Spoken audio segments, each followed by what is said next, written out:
Salut à tous, très heureux de vous retrouver pour une nouvelle émission Roue Libre, l'émission vélo de la Force Team. On est en plein Tour de France, la première semaine arrive à son terme, on a beaucoup de choses à dire et je pense que Robin et Polo qui sont ici sur ce plateau sont en forme parce qu'ils ont fait un bon dodo en regardant le Mont Aigoual. Ouais, un bon dodo, je n'irai pas jusque-là, mais, mais oui, avec le Mont Aigoual, en tout cas, il n'y a aucun doute, on s'est bien fait chier, il faut le dire. Après, il faudra évidemment, Tout de suite, les pieds dans le plat, évidemment nuancer parce que, à ce qui paraît, c'est monté très vite, hein, selon Philippe Mauduit et selon d'autres. Et puis aussi, on n'a jamais mis le cul sur un vélo. Et aussi, on n'a jamais mis le cul sur un vélo, donc on ne peut pas savoir de quoi il parle. Donc voilà, mais on en parlera tout à l'heure hein, de cette étape un peu étrange. Exactement. T'as déjà mis le cul sur un vélo, toi, Robin ? Ça m'est arrivé, mais pas pour monter aussi vite, hein. À mon rythme. C'est vrai que on va éviter de tenter des trucs comme ça, hein, nous. Mais pourquoi pas ? Moi, je m'entraîne pour ça en ce moment, donc il n'y a aucun problème. D'ailleurs, il y a mon coach en régie actuellement. Ça, il y a tu vas monter où, toi ? Notre Fred Grappe à nous. Tu prévois quoi ? Je prévois des choses. Ça annonce pas trop fort. Cette année, on n'annonce pas que si Pinot gagne le Tour de France, il y a le Ventoux l'année dernière. Quoi qu'on peut se réchauffer. Vas-y. On peut se réchauffer, le Polo. Si Pinot gagne le Tour de France, je monte le Ventoux. Allez, je le fais avec toi. Robin ? Ouais, j'en suis. Très bien, ça va être terrible. génial. Je déteste ce genre de début d'émission. On va regarder le sommaire de cette émission. Ben, tu peux y aller quand tu veux. On va commencer. Alors d'abord, on va commencer par le débat. Hein. À quoi joue Ineos, qui a tenté un coup de bordure, par exemple, qui a fait le thème dans Mont Aigoual. On va chercher à savoir comment et pourquoi Ineos court comme ça. Ensuite, on va se faire un focus sur les Pyrénées. 2 étapes intéressantes qui vont arriver à Loudunvielle et à la Reims. Vous allez me dire, Polo, Robin, à quoi ça vous fait penser, qui seront les vainqueurs, comment ça va se passer, etc. Et on terminera l'émission avec les coureurs qu'on va suivre sur cette deuxième semaine, notamment. Voilà, j'espère que vous êtes bien en place. Tiens, avant de commencer le débat, oui. On va regarder les vainqueurs d'étapes qu'il y a eu cette semaine pour ceux qui n'ont pas forcément pu suivre le Tour de France. Super tableau ça. Ouais, Ben a bien bossé. Depuis qu'il est revenu, il y a des tableaux qui sont un peu jolis à regarder.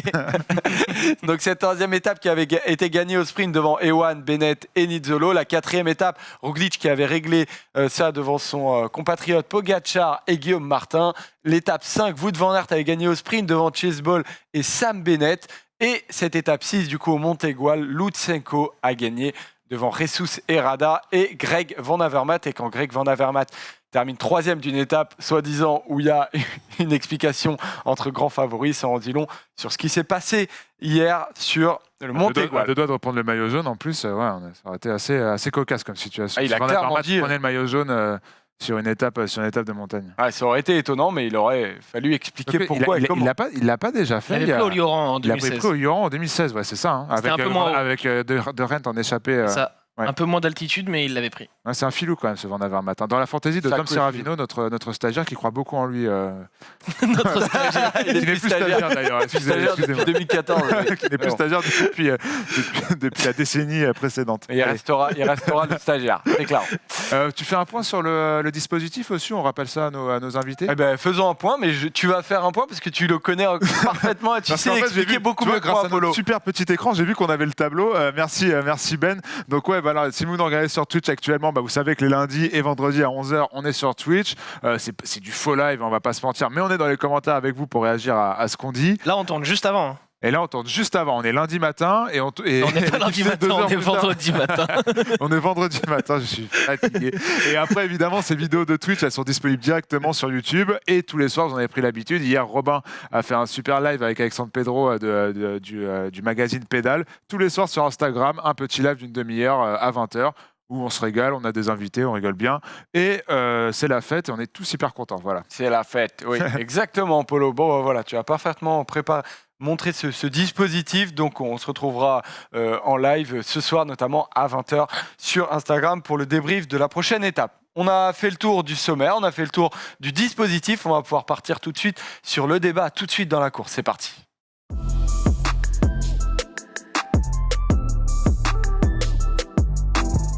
À quoi joue Ineos ? C'est la question qu'on va se poser parce que au classement général, on va le voir, ce classement général, après une semaine de course, on a Egan Bernal qui est 5e du Tour de France, qui est à 13 secondes, qui est dans la course assez clairement parce que Adam Yates n'a que 13 secondes d'avance sur lui, devant Primoz Roglic 3e, Tadej Pogačar 7e, Guillaume Martin est 9e.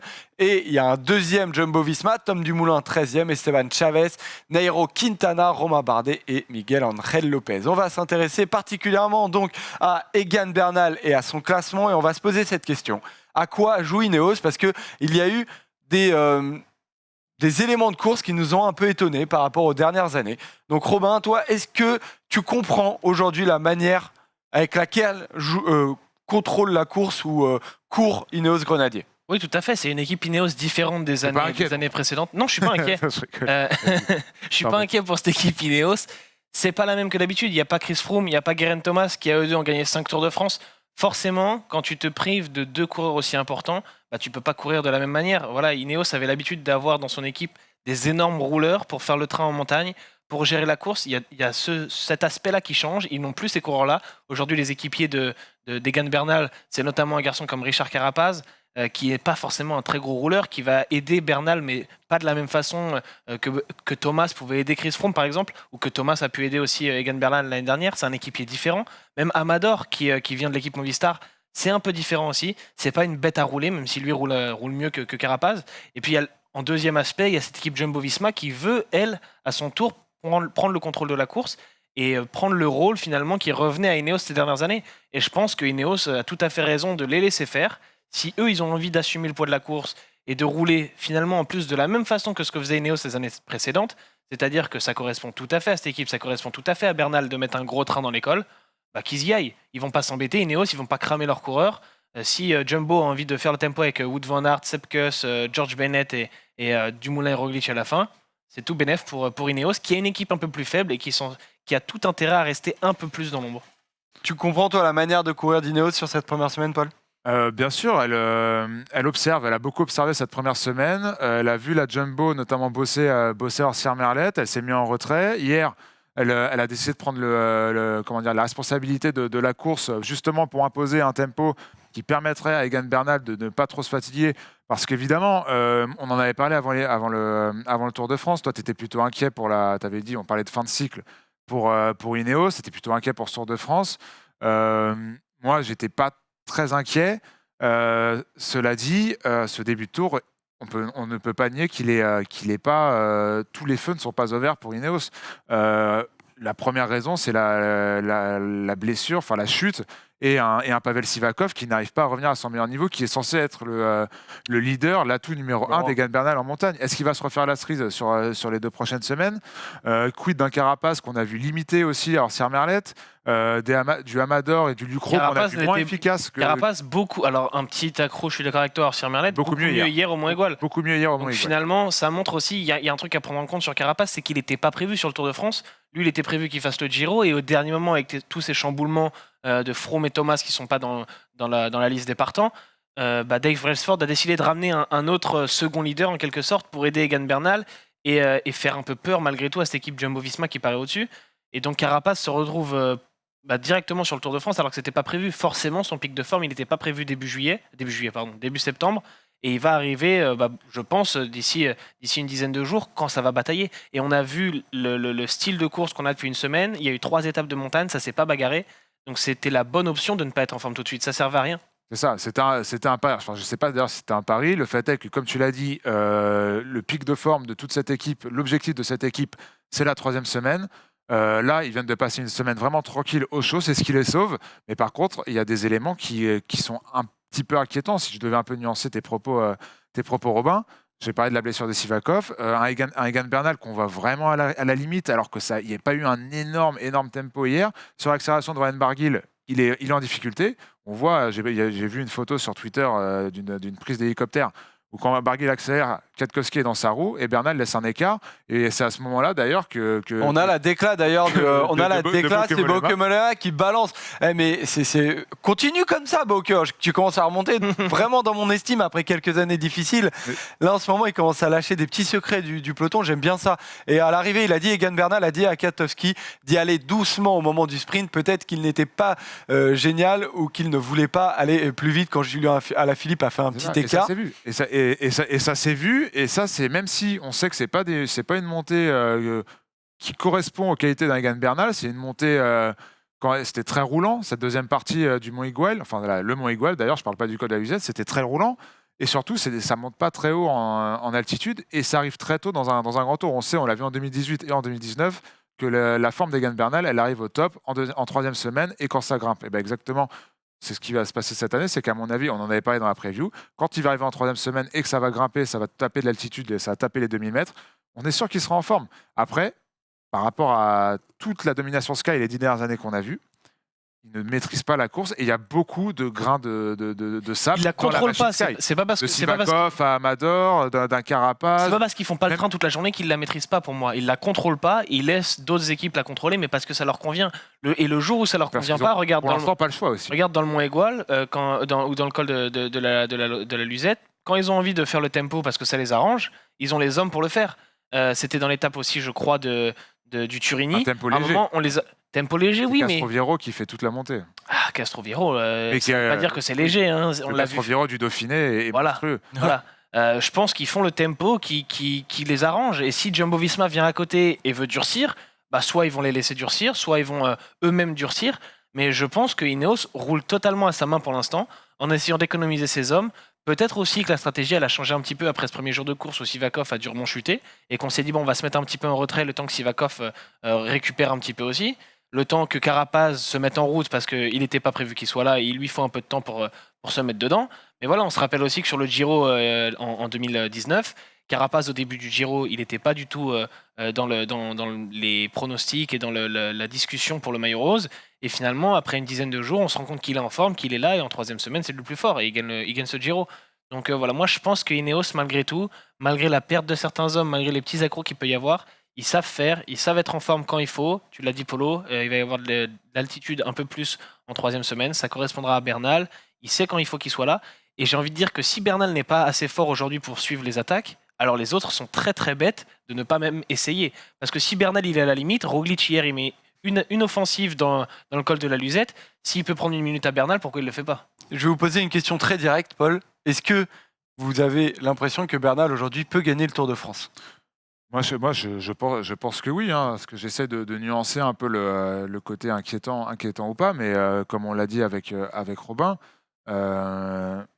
cette première semaine qui était à risque pour Ineos, finalement, malgré quelques problèmes, quelques grains de sable, comme je disais tout à l'heure, elle s'en tire pas mal parce que, mine de rien, ses adversaires ne l'ont pas attaqué aussi durement qu'ils auraient dû. Il n'a rien perdu, finalement.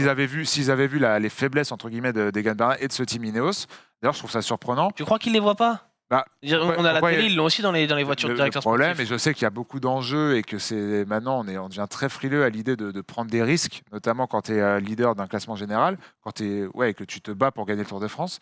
Mais le fait est que ça fait quelques jours qu'on voit que Ineos, que ce soit l'équipe ou même l'équipe dans sa globalité et Egan Bernal hier, on voit que c'est pas non plus hyper rassurant de leur côté, mais on ne les met pas en difficulté. Et c'est là peut-être la première erreur de leurs adversaires. Et j'espère que ces gars-là ne s'en mordront pas les doigts dans 2 semaines. Parce qu'on a vu tellement cette équipe Ineos, anciennement Sky, imprenable pendant 3 semaines, pendant des années. On se rappelle notamment de l'étape à Péragude sur le Tour 2017 où Romain Bardet s'impose et où on se rend compte dans le mur final qu'en fait Chris Froome n'était pas au top et qu'il était peut-être prenable. Et Chris Froome avait dit après ce Tour de France-là, si on m'attaque plus tôt dans le col de Peyresourde, je peux perdre le Tour ce jour-là parce que j'étais vraiment pas bien. Et là, cette année, on a une équipe Jumbo-Visma qui a toutes les armes pour pilonner l'équipe Ineos, pour vraiment leur faire perdre le Tour de France pour la première fois depuis 2012, en ne comptant pas l'année de Nibali où Froome abandonne. Et malgré tout, il ne bouge pas. Et on voit le classement général qu'on a vu encore il y a une minute. Bernal, il a perdu 0 secondes sur Dumoulin et Pinot et il a perdu une bonif sur Roglic et Pogacar. S'il n'est pas en forme, il s'en sort bien. C'est clair. Il y a eu un élément qui a été assez intéressant sur cette étape où merci Ben, c'est parfait, je vois la photo qui arrive de cette étape où à 8 km de l'arrivée, le team Ineos Grenadier a tenté un coup de bordure et a mis tout le peloton en éventail avec notamment, on le voit en fond d'écran, Thibaut Pinot qui a été ramené par un relais monstrueux de Stephen Kung. Paul, qu'est-ce que tu en as pensé de ce coup de bordure? Est-ce que tu t'attendais à avoir le team Ineos tenter ce genre de stratégie? Déjà, cette photo m'énerve parce qu'on voit encore Pinot archi passé. 15 km avant, il est en tête de peloton. On se dit, ça y est, ils ont appris de leurs erreurs, notamment de l'an passé. 10 km plus tard, ils se retrouvent derrière et c'est à ce moment-là que ça accélère. Ils sont à 2 doigts de péter. Et si Pinot pète, je veux dire que Ineos ne se relève pas, mais c'est un autre débat. Ineos tente des choses, encore une fois. Ils n'ont pas les armes en montagne pour rivaliser pour l'instant avec la Jumbo-Visma. On l'a vu notamment en Orsières-Merlette. C'était un peu mieux hier, même si le tempo n'était pas le même. Par contre, Ineos est l'une des meilleures équipes de ce peloton, voire la meilleure. Elle a un passif et un rôle, un statut à assumer sur un Tour de France. Elle tente des choses, elle essaie de mettre en difficulté ses leaders, d'autres leaders, pardon, pas les siens, ce serait bizarre. Mais du coup, moi, je trouve ça intéressant. Et surtout, cette équipe a les armes pour mettre en place des bordures, plus peut-être que mettre des tempos dans la montagne, notamment avec la paire de Sivakov. Elle a les coureurs pour, elle a Kwiatkowski, elle a Castroviro, Lucro, Dylan Van Baarle, qui sont des spécialistes pour rouler déjà et pour ce genre de manœuvre. Donc évidemment qu'ils doivent tenter des choses comme ça et je trouve ça très bien. Après là, ça manquait un peu de vent sur cette étape d'avant-hier, mais au moins c'est tenté et pour le coup, eux au moins tentent des choses. Alors qu'on est en train de se dire que finalement, c'est peut-être eux qui ont le moins intérêt à tenter des choses et ben finalement, c'est peut-être eux qui ont le plus tenté cette semaine puisque la Jumbo, mis à part un pseudo-tempo dans Orsières-Merlette, n'a pas fait grand-chose non plus pour mettre en difficulté les autres leaders. Qui n'a rien changé. Mais je pense qu'il y a un truc avec Ineos aussi, c'est par rapport à l'année passée et même par rapport à 2018 où on avait Froome et Thomas.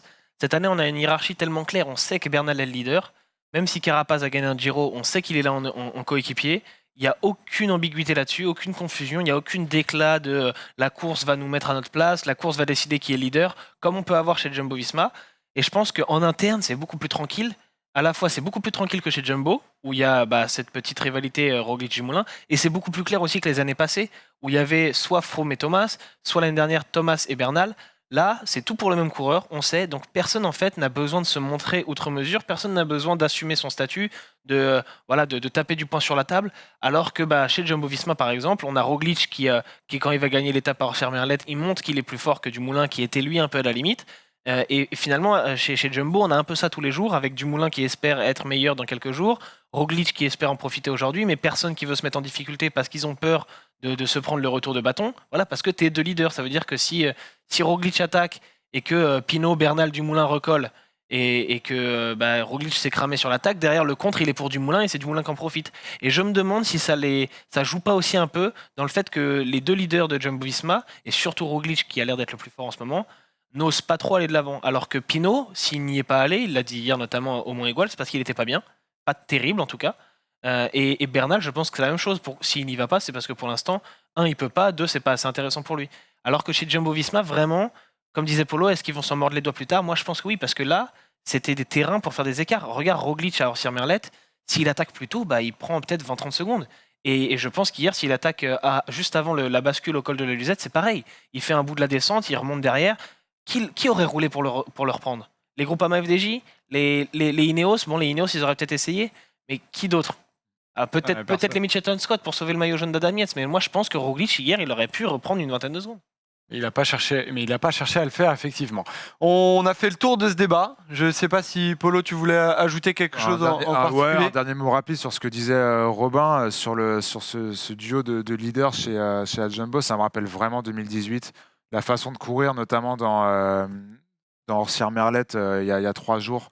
Avec un Dumoulin qui se met à l'écart du train quand Sepkus accélère.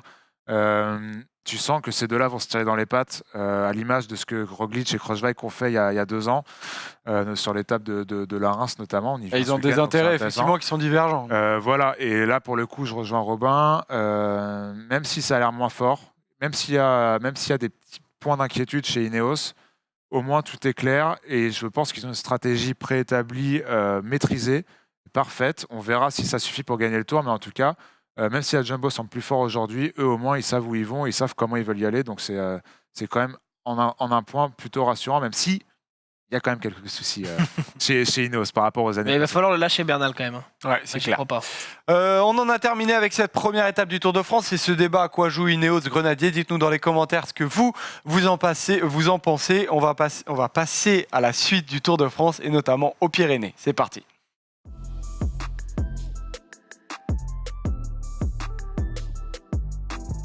Alors, il va y avoir 3 étapes qui vont suivre là dans les prochains jours. On va notamment parler des 2 étapes pyrénéennes, mais juste avant, c'est l'étape d'aujourd'hui. Juste, on la regarde.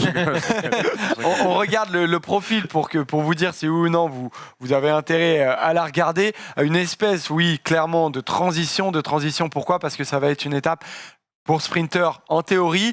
Ce qui va être intéressant, c'est de suivre ce sprint à Saint-Cernin sur France, vers 58 km, à 58 km après le départ. Ce sprint intermédiaire va être intéressant et l'arrivée évidemment à l'avance, ça va être intéressant. Pourquoi ? Parce que ce maillot vert va être apparemment disputé par Sam Bennett, qui a dit qu'il était intéressé par ce maillot vert. Aujourd'hui, Sam Bennett, quand je regarde ce petit classement, est à 129 points. Peter Sagan est à 117 points. Donc, il va y avoir forcément un sprint intéressant pour le sprint intermédiaire, à voir s'il y a des échappées ou non, et un sprint, par contre, clairement intéressant à Lavore. Voilà, on a fait le tour pour cette étape-là. Je vais quand même vous demander quel est un petit pronostic. Hein.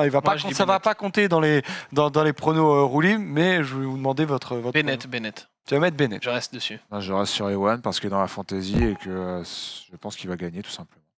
Très bien. Bennett d'un côté et Ewan de l'autre. Bah, du coup, moi j'aurais dit Bennett, mais je ne vais pas mettre le même que le tien. Je vais dire Alexander Kristoff. Il est troisième.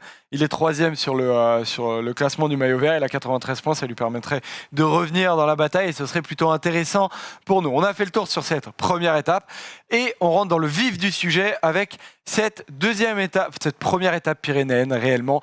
Caser-sur-Garonne, Loudanviel. On va passer dans la Haute-Garonne, dans les Hautes-Pyrénées et on va revenir en Haute-Garonne, Hautes-Pyrénées. On va faire un espèce de serpent de mer et surtout, Polo, avec ce passage par Col de Menté et Port de Balès et Col de Peyresourde.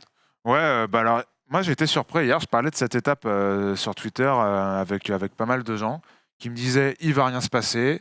L'arrivée en descente, c'est nul. Le port de Balès va être escamoté, etc. Alors, moi déjà, je ne sais pas ce que vous en pensez, mais c'est vraiment un truc de boomer de dire qu'il se passe qu'une arrivée en descente, ça va être nul, ça fait 3 ans que toutes les arrivées en descente nous ont donné des scénarios beaucoup plus piquants que les arrivées au sommet. Alors. Je pense à la victoire de Rigoberto Urán devant Warren Barguil en 2017. Je pense même en 2016 à justement la descente du col de Peyresourde de Froome. Il se passe depuis 4-5 ans plus de choses sur des arrivées en descente que sur des arrivées en côte. C'est un fait. Après, est-ce qu'il va se passer des choses ? Moi, je me dis que s'il ne s'en passe pas là, avec ce parcours, on le voit très bien, merci Ben, le port de Balès, qui à mon avis sera peut-être escamoté, parce que c'est quand même mine de rien de l'arrivée, mais pourtant, il y a des choses à faire. Mais par contre, sur le col de Peyresourde, il va y avoir des choses à mettre en place. Des grimpeurs qui vont vouloir aller chercher une étape, des favoris qui vont vouloir tenter un coup. Il ne va pas falloir suivre la Jumbo et Ineos jusqu'à l'arrivée du Tour. Alors, je veux bien que cette semaine, elle ait été escamotée. Je vais même vous dire que c'est normal. Si j'étais leader, j'aurais fait la même chose que Pinot, j'aurais fait la même chose que Landa. Mais par contre, si je suis leader là aujourd'hui, que j'ai les jambes, je suis obligé de passer à l'action sur cette étape parce que si tu le fais pas là, tu le feras jamais. Tu vas pas attendre l'arrivée du Tour, tu vas pas attendre que Roglic, à quelques secondes par-ci, quelques secondes par-là, qu'il ait pris 1 minute au classement général. Ce sera trop tard. Ce sera comme sur la Vuelta l'an dernier. Donc je pense que les leaders ont plutôt intérêt à se bouger le fion sur cette étape. Oh, c'est pas méchant, mais c'est. Non, on n'a pas dit que c'était méchant. Par contre, on n'a pas dit que c'était méchant. c'est pas ça. J'ai senti des gens outrés en face de moi. Donc je me suis dit, il faut que je temporise. La manière avec laquelle tu appelles le fessier de ces leaders nous a un peu surpris, disons. Nous a sauté au visage, même, on dirait. Qu'est-ce que tu en penses de cette étape ? Est-ce qu'elle t'intéresse, cette étape de Loudanviel ? Oui, moi, elle m'intéresse, l'étape de Loudanviel, peut-être plus que celle du lendemain à la Reims. On se rappelle que Primoz Roglic s'était imposé à la Reims en 2018. C'est pas le même profil. C'est là où il va, ouais, tout à fait. C'était après le col d'Aubisque, donc un gros col avec une grosse descente aussi. Et il était monté sur le podium provisoire du Tour à ce moment-là, avant de le perdre sur le chrono le lendemain. Mais en fait, l'étape de la Reims de 2018, moi, me rappelle un peu celle-ci qu'on a à Peyresourde. Alors, c'est un peu moins dur, Peyresourde, ça monte de manière très régulière, il n'y a pas des énormes pourcentages. Et disons que si tu veux mettre en place un tempo, c'est assez facilement contrôlable. Mais malgré tout, je pense que les leaders ont un truc à jouer, et surtout Primoz Roglic, qui est très à l'aise en descente. On voit la descente du col de Peyresourde. En fait, il y a 11 km de descente, et après on a 3 km Non, pardon, c'est 11 km au total après le sommet, 8 km de descente et 3 km les 3 derniers. C'est pas vraiment du plat, quoi. C'est pas. Parce qu'on nous dit parfois il y a de la plaine et il va se faire reprendre. Là, je pense pas parce que ça remonte. Il y a une petite bosse de nouveau dans les 3 derniers kilomètres. Donc voilà, c'est un peu technique la fin d'étape. Et moi, je pense que clairement, un Primož Roglic, s'il part à 2 km du sommet de Peyrelsourde et qu'il est le plus fort des grimpeurs, des leaders, il va basculer tout seul et personne ne le reverra dans la descente. Donc moi, je pense qu'il y a un coup à jouer. Pour Pinot, Landa, ce sera peut-être plus difficile, même pour Bernal. Mais pour Roglic, qui pour moi est le meilleur descendeur des favoris, c'est le moment de prendre du temps parce que voilà, il est le plus fort, il nous l'a montré depuis une semaine. Qu'un Bernal, par exemple, qui vient du VTT. On les a jamais vus en. C'est vrai, il y aurait peut-être match. Mais en tout cas, moi je pense que Roglic, en étant le plus fort, ce qu'il a montré depuis une semaine, s'il sort des Pyrénées en étant dans le même temps que tout le monde, il a raté son début de Tour de France. Parce qu'à un moment, il faut mettre du temps. Tu sais pas comment va évoluer le Tour, tu sais pas comment va évoluer ta forme. En plus, Roglic, on a souvent dit qu'il était en forme avant les autres. Les autres, justement, Bernal, Dumoulin, on sait qu'il y a des chances qu'il soit plus fort à chaque étape qui passe. Donc à un moment, il faut qu'il prenne du temps, Primož Roglic. Et il faut qu'il prenne le maillot aussi, parce que Jumbo-Visma, il va falloir qu'à un moment, il le prenne. De toute façon, il court comme s'il l'avait certains jours, donc autant le prendre. Et voilà, après, il faudra assumer la course, il restera 10 jours. C'est l'heure de faire des différences. Est-ce que vous pensez, je te pose aussi la toi question, Joseph. La toi question. Est-ce que vous pensez qu'il peut se passer un truc dans le port de Balès? Moi, j'y crois pas du tout. Pour les favoris, non, j'y vu le scénario de cette première semaine, la peur que suscite finalement et Jumbo et Ineos, parce qu'il n'y a pas que la Ineos cette année, il y a aussi la Jumbo. Je pense que tout le monde a un peu peur. Je pense qu'il ne se passera pas grand-chose dans le port de Balès. Mais exactement comme ce qui s'est passé sur l'étape du Montégoal avec le col de la Luzette. Thibaut Pinot disait très clairement le col de la Luzette est trop loin de l'arrivée est beaucoup trop loin de l'arrivée pour tenter quelque chose. Moi, ce que je comprends pas, c'est que le port de Balès, quoi. Et là, le port de Balès, il est à 50 km de l'arrivée, à vue de nez comme ça. Je pense qu'ils en font la même lecture. Oui, mais après, c'est facile d'attaquer à la Luzette. Un mec comme Dani Martinez, Fabio Aru pour tenter un coup, pour Tadej Pogacar potentiellement, ça peut être intéressant pour ces outsiders-là de partir dans le port de Balès. Après, s'il y a une échappée qui a 4 minutes d'avance, ils partiront pas. Donc ça paraît quand même assez peu probable que le port de Balès serve comme de rampe de lancement véritablement. Oui, c'est trop tôt dans le tour. Ouais, si tu tentes une opération de la dernière chance en troisième semaine du Tour, un peu ce qu'avait fait Bardet et Landa justement sur l'étape de la Reims il y a 2 ans, tu attaques dans le port de Balès, mais là ça arrive trop tôt dans le Tour, donc je pense pas qu'il se passe. Après c'est joli le port de Balès, hein. on va se régaler à la télé, mais c'est mythique. Il faut s'attendre à avoir du jaune en tête de peloton, du bleu marine en deuxième. Il faudrait un leader qui déraille pour que quelque chose qui se passe. Et ce que j'ai du mal à comprendre, que quelqu'un attaque pendant qu'il est déraillé. Oui. Hier, j'ai été odieux quand Pogacar déraille. Je me suis dit, putain, ça va enfin lancer la course. Et il ne s'est rien passé non plus. Il est revenu tranquillement.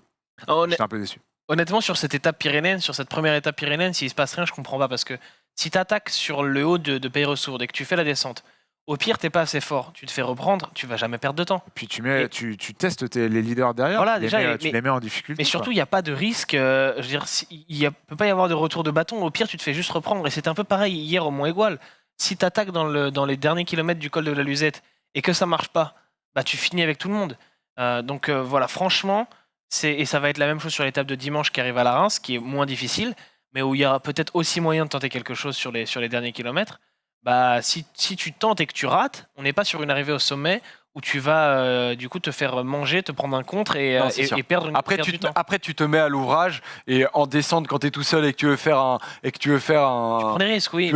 Tu prends des risques. Adam Yates en 2018, quand il c'est pour ça qu'on tombe dans le portillon, il prend un risque potentiel, mais c'est vrai que c'est un risque qui est mesuré comparé à l'effort à faire quand il est arrivé au sommet. Il y a des bons descendeurs aussi. Adam Yates, il risque de bien transpirer à Loudanviel dans la descente du Peyrelsourde parce que, oui, comme tu l'as dit, on se souvient que.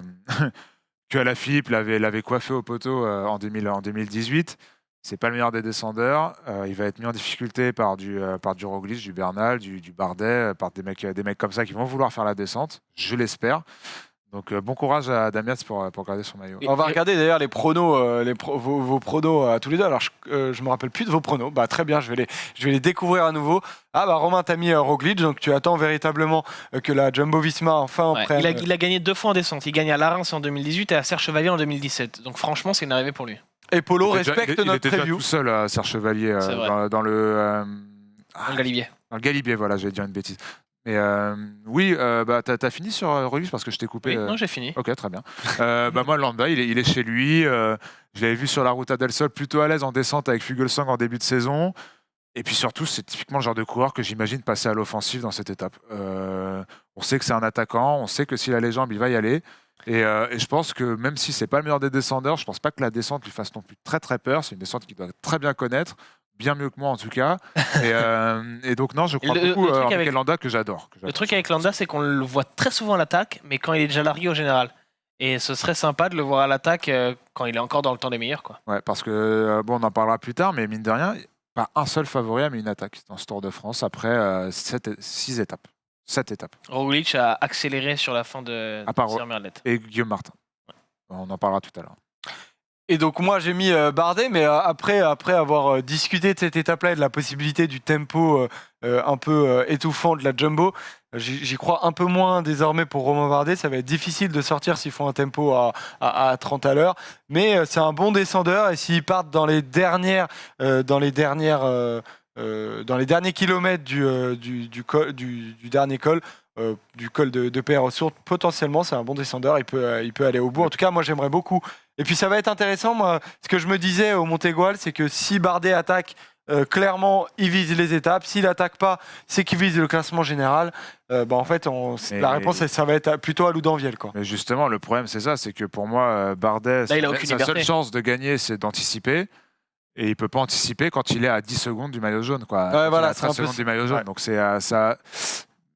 Quand même une situation très compliquée pour Bardet. Moi, je pense qu'il Moi, je me dis, s'il visait vraiment les étapes, il aurait perdu du temps en début de Tour de France, quoi. C'est ce qu'on disait avant le Tour de France, c'est Romain Bardet. Il a un statut.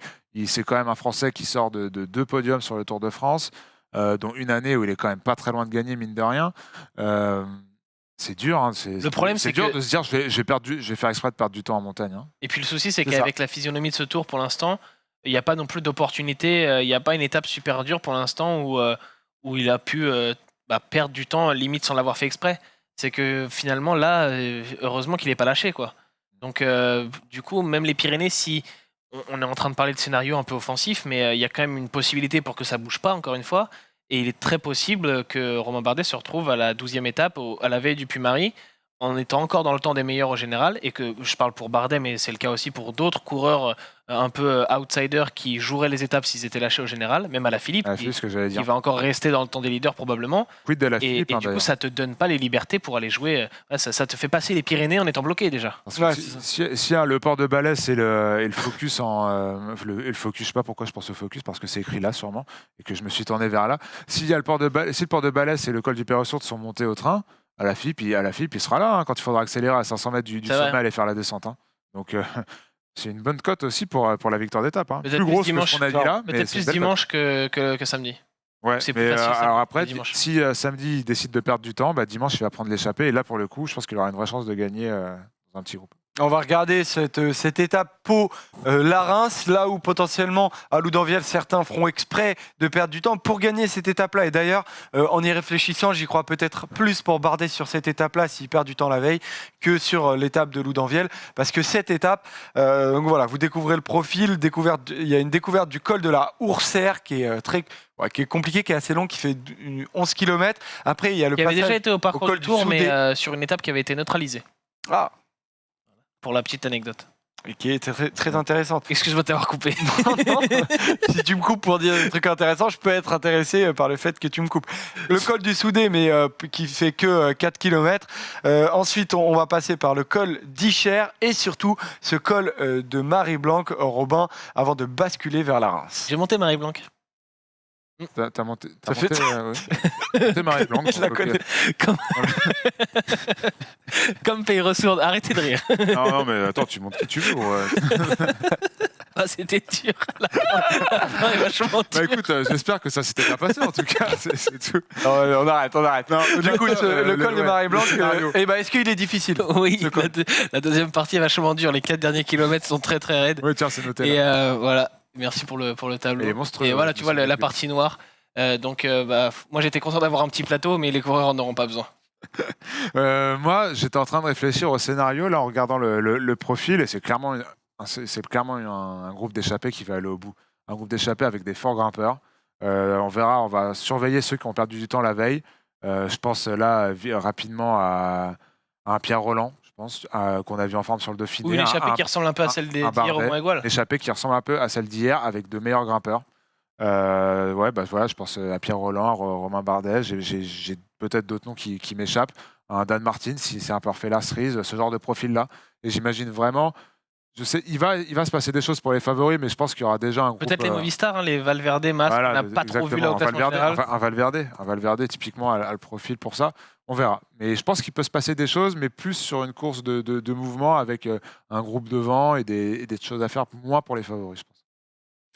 Voilà, ce col de Marée Blanque, dites-nous dans les commentaires si vous en attendez quelque chose, oui ou non. 7 km et après la descente vers 18 bornes entre le sommet de Marée Blanque et l'arrivée. Ça se fait, si t'es en forme, ça se fait.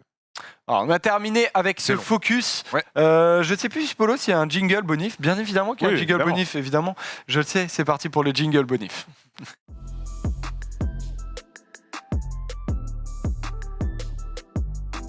Dans ces bonifications, qu'est-ce qu'on va regarder ? Eh bien, on va regarder nos coureurs de la semaine qui vont arriver, notre coureur des Pyrénées, savoir sur qui notre attention va se porter. On va regarder tout de suite le tableau qui a été préparé par Ben de qui vous allez courir, qui vous allez regarder particulièrement. Alors voilà, on voit la belle photo d'Adam Yates parce que Adam Yates forcément va être là en train de... Parce que je l'ai choisi. Ah, parce que tu l'as choisi. Oui, d'accord. c'est pour ça. Je pensais qu'il y avait un tableau, c'est pour ça, mais en fait, Ben a préparé des photos, ce qui est très bien aussi. Alors, Robin, tu as choisi Adam Yates. Oui, parce qu'il y a la petite interrogation de savoir ce qu'il va faire avec ce maillot jaune. Il nous l'a joué en mode ça m'intéresse pas de le défendre, moi je veux des étapes. C'est un peu la même position qu'avait Julien Lafilippe après avoir pris le maillot à Nice. Et on en avait discuté avec Paul. Il pouvait pas bazarder le maillot jaune comme ça. Alors il y avait le fait qu'il était français et que ça jouait. Adam Yates, il est peut-être moins attaché à ce maillot, mais quand même ça me surprendrait. On a sa déclat là où voilà, il nous fait un peu un discours langue de bois. Il dit je me suis senti plutôt bien toute la journée. Je ne pourrais pas dire que c'était un rêve, mais c'est un plaisir de porter le maillot jaune du Tour. Je suis venu ici pour gagner des étapes, pas pour porter le maillot jaune. Quand l'occasion se présentera, j'essaierai de saisir ma chance. Le truc c'est que s'il se retrouve encore en jaune à la sortie des Pyrénées et qu'il est en forme, Mitchelton Scott, ils vont peut-être se rendre compte qu'ils ont, et puis Adam Yates aussi, qu'ils ont peut-être une opportunité de gagner le Tour. Adam Yates, il a déjà terminé 4e du Tour, dans une physionomie en 2016, on ne l'avait pas vu très offensif, mais malgré tout, c'est un coureur qui a des capacités, qui se retrouve dans une position hyper avantageuse, qui n'était pas prévue. Moi, je serais assez surpris qu'il fasse exprès de perdre du temps. Alors après, ça ne l'empêche pas d'essayer, avec le maillot jaune, d'attaquer pour aller gagner des étapes. Franchement, on lui en voudra pas. Si c'est lui qui attaque dans le col de Peyresourde pour essayer d'aller chercher l'étape, bon, je pense que les autres le laisseront pas partir, mais c'est tant mieux si c'est lui qui attaque. Et à noter que les frères Yates ont porté désormais le maillot de leader sur les 3 grands tours. Sur la Vuelta, Simon Yates l'a gagné. Sur le Giro, il avait porté le maillot rose avant de le perdre vis-à-vis de Chris Froome. Et donc Adam a désormais porté le maillot jaune sur le Tour. C'est un nom qui commence à rentrer lentement, mais très sûrement dans l'histoire, et ça va être très intéressant. On le rappelle, Adam Yates qui a signé chez Ineos Grenadier pour la saison prochaine. Donc on va voir les deux frères potentiellement s'affronter et enfin pouvoir les reconnaître surtout. On va voir la photo qui va s'afficher pour ton coureur, Polo. Tu as choisi donc Guillaume Martin. Ouais, Guillaume Martin, parce que déjà, c'est le seul favori qui a attaqué cette première semaine, avec Roglic, entre guillemets. Il est sur la lancée de son Dauphiné. J'ai l'impression qu'il a vraiment des jambes de feu. Il est le Français le mieux placé au général, 4e à l'heure actuelle. On parle beaucoup de Pinot, on parle même beaucoup de Bardet. On ne parle pas du tout de Guillaume Martin. Pourtant, il fait quand même une reprise de saison depuis le début du mois d'août vraiment magnifique. Maintenant, voilà, ça va être l'heure de la cour des grands sur la première étape pyrénéenne dès demain. On va voir ce qu'il peut faire. C'est un offensif. Il est tellement fort, il va falloir y aller pour le lâcher. Hein. C'est ça, il est fort. Déjà, il va falloir y aller pour le lâcher. Et surtout, c'est un offensif. J'imagine... Pour le moment, il suit. Des choses. Pour le moment, c'est ce qu'il a dit. Il a dit dans la montée finale, il s'agissait de suivre. J'ai terminé sans problème avec les favoris. C'est une bonne journée pour moi et pour l'équipe ensuite dans les Pyrénées. Le premier gros bloc montagneux, je vais aborder ce week-end pyrénéen avec ambition. Ouais, voilà, ça m'étonne pas. Mais il suit. Mais Orsier Merlet, il n'a pas voulu suivre. C'est le seul qui essaie de secouer le cocotier. Il aurait pu aller chercher l'étape avec un peu plus de réussite. Il avait reconnu le final, il savait où il était. Il a attaqué, je dirais pas tôt parce qu'il fallait attaquer, mais le problème c'est que derrière Roglic était vraiment, vraiment trop fort. Moi je crois beaucoup en Guillaume Martin sur ces Pyrénées. Après évidemment on verra sur 3 semaines.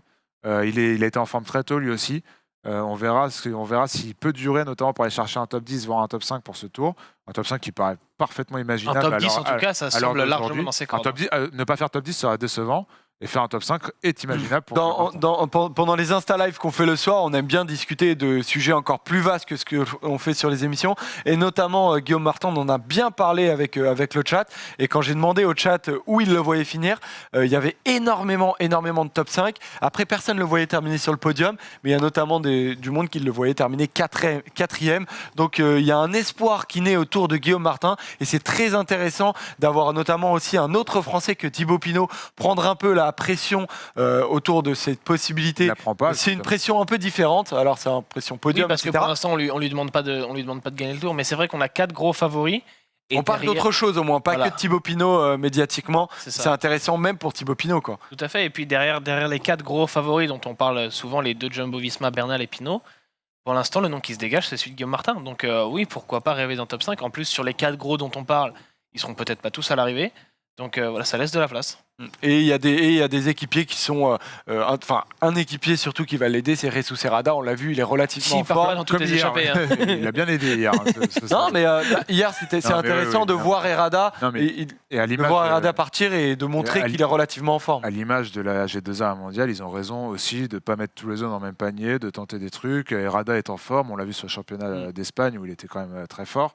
Et Lutsenko était vraiment fort et le final, lui, était un peu plus fait pour lui que pour Jesus Serrada. Il n'a pas pris l'habitude de trop se rater, Lutsenko, sur ce type de profil. Mais évidemment, oui, la Cofidis va faire sa course avec Viviani au sprint, même si on l'a bien vu notamment à Saint-Marlette que Guillaume Martin sprint plus vite qu'Elia Viviani en ce moment. Voilà, sur cette belle photo, on le voit d'ailleurs. Donc voilà, qui continuent à faire leur truc. Et puis évidemment, là, je pense que dès demain, Jesus Serrada sera au service de Guillaume Martin. Et on a une pensée aussi pour Anthony Perez qui aurait dû être présent sur ces étapes pyrénéennes, mais qui a dû abandonner sur chute. Le maillot à poids aussi, puisqu'il avait pris le maillot à pois sur cette étape. Exactement, et surtout que Cosnefroy est un peu en difficulté, donc il aurait pu viser un maillot à pois potentiel. Mon coureur, c'est Tadej Pogačar. Tadej Pogačar qui va pas mal m'intéresser, parce que déjà, la première chose à dire, c'est que sur la preview, je l'avais mis sur le podium. Il y est pour l'instant. Pour le moment, il y est. Ça m'intéresse pas mal, sa manière de courir globalement déjà, je le trouve intelligent, mesuré dans ses efforts et dans sa communication, il arrive lentement mais sûrement, il monte ses ambitions sans non plus se défausser, ça c'est la première chose. Et après l'attaque de Fabio Aru sur le Montegual m'a pas mal intéressé aussi.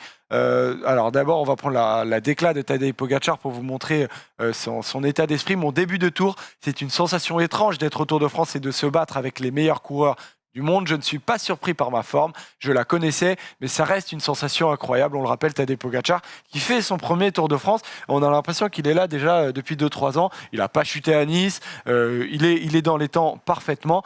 Et notamment pour revenir sur cette attaque de Fabio Aru, ça m'a pas mal intéressé parce que je pense qu'il aurait servi vraiment de relais à Tadej Pogačar pour une attaque si la course était un peu décantée. Malheureusement, personne n'a suivi Fabio Aru et Fabio Aru tout seul n'a rien pu faire. J'aurais bien aimé que Pierre Rolland, par exemple, saute. Il a hésité, mais ça allait un peu trop vite. Et en plus, il a déjà essayé. Je ne vais pas jeter la pierre à Pierre Rolland, mais c'est vrai que c'est intéressant cette attaque de Fabio Aru et notamment pour Tadej Pogačar. Ouais, mais de toute façon, Pogačar, oui, évidemment, il est jeune, son premier Tour de France, mais c'est quand même un mec de 21 ans qui a déjà fait un podium sur un grand tour et qui a gagné 2 étapes sur ce tour-là. 2 étapes en étant assez offensif sur des profils très différents.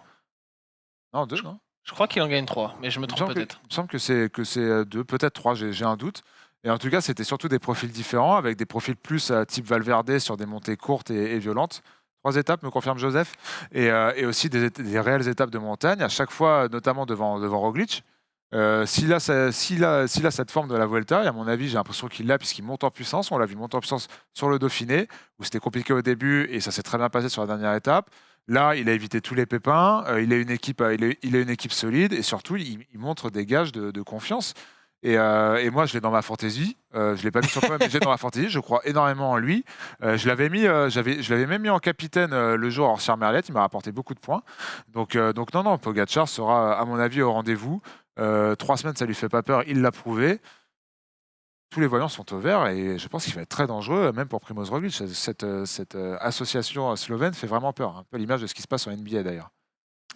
Voilà, j'ai pas suivi parallèle avec Goran Dragic. Ah oui. Et surtout Luka Doncic, qui sont quand même les 2 Slovènes très en vogue en NBA en ce moment. C'est sûr que s'il y avait encore la Yougoslavie existait encore, il serait très très solide en sport. Oui, voilà, mais bon, c'est un autre débat. Ouais, voilà. Un peu plus politique.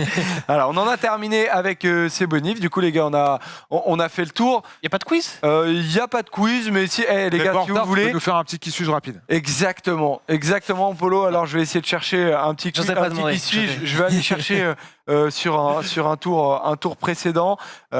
Qui je peux aller chercher ? Tiens, je vais aller le chercher lui. Il n'est pas difficile, mais faut y penser. Alors, je suis un coureur né en 1971. J'aime bien commencer par la date de naissance, ça vous donne une idée assez globale. Aujourd'hui, il a 50 ans.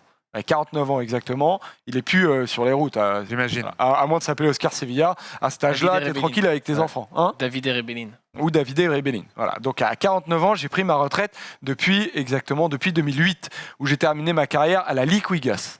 J'ai passé 2 ans d'ailleurs à la Liquigas en fin de carrière. J'ai été un coureur très en vue sur le Tour de France parce que j'ai été l'équipier d'un coureur. Schmitt ? C'est pas Schmitt. Il a 50 ans, je suis pas sûr. Oui, il est plus jeune. Il a été l'équipier de... plus jeune, il a quelque chose comme 40 ans. Il a aidé un coureur qui a gagné notamment le Tour de France à de nombreuses reprises. Donc j'ai été dans une équipe très connue et très médiatisée, peut-être l'équipe la plus médiatisée de l'histoire du Tour de France. Ce n'est pas Roberto Heras. On s'en rapproche assez clairement. C'est l'US Postal. Il finit à la Liquigas. Alors, il a passé 2 ans à l'US Postal et il a passé 2 ans à la Discovery Channel. Mais sachez que pour parler de ses équipes, ce n'est pas Leipheimer et ce n'est pas Benjamin Noval. Mais Roselus Rubiera. Ce n'est pas Rubiera. Dommage. Mais on commence à tourner autour. Beltran. Manuel Beltran, bravo Manuel Beltran, qui a aussi, je commençais à regarder sur un contrôle positif en 2000. Exactement. Sur une note positive. Toujours, ça part sur une note positive. Ça fait penser au tweet de Martin Fourcade qui disait est-ce qu'on pourrait arrêter ce matin, il disait est-ce qu'on pourrait arrêter d'appeler des contrôles positifs. C'est vrai que ça m'a fait des fois des frayeurs. Quand j'ai vu des trucs sur je sais plus quel média, mais un tel contrôlé positif, je me dis c'est vrai. Quand tu dis pas toute la phrase, ça peut surprendre. Très clairement. J'aurais écouté. Pour Beltran, c'était pas le Covid. Et pour ses copains du US Postal non plus. Exactement. Il a terminé sa carrière là-dessus, Manuel Beltran. J'allais regarder ses victoires, mais en fait, ses victoires, ça vous aurait pas donné beaucoup d'indications. C'était vraiment un équipier. Il a gagné une étape sur le Tour du Pays Basque, le Tour de Catalogne, et c'était un énorme rouleur parce qu'il a gagné un contre-la-montre sur le Tour de Catalogne. Voilà, Manuel Beltran. Voilà, donc bravo Robin. On se fera un autre qui suis-je, Polo, quand on se retrouvera dans la prochaine émission. Quand on n'est pas en retard, on a le temps. On n'est pas en retard aujourd'hui. Donc, pour les jeunesses, quoi. Voilà. Et donc, la prochaine émission que vous allez voir en live sur Twitch, on se retrouve lundi. On sera présent dans les commentaires sur Twitch. Et on le rappelle, on se retrouve tous les soirs à 20h en Insta Live sur notre page. Venez nous rejoindre en Insta Live. La page s'appelle En roue libre 101. Tous les débriefs, tous les lives sont dispo ensuite en plus sur le compte Insta. Vous pouvez tous les revoir. Exactement. Merci, et on mon a Polo. pas mal d'invités de prévus sur les prochains jours. Des invités plutôt sympas si on aime le vélo. Donc, de prestige. De prestige, je ne sais pas, mais des invités fans de vélo et fans du Tour de France. C'est plus important. Tant qu'on parle de vélo, c'est ce qui est le plus important. Merci, mon Polo. Merci à toi, Joseph. C'était très Merci, mon Robin. Merci, Joseph. Et du coup, on se retrouve très prochainement sur toutes les plateformes qu'on vous propose. Bisous les rouleurs. Salut. Ciao.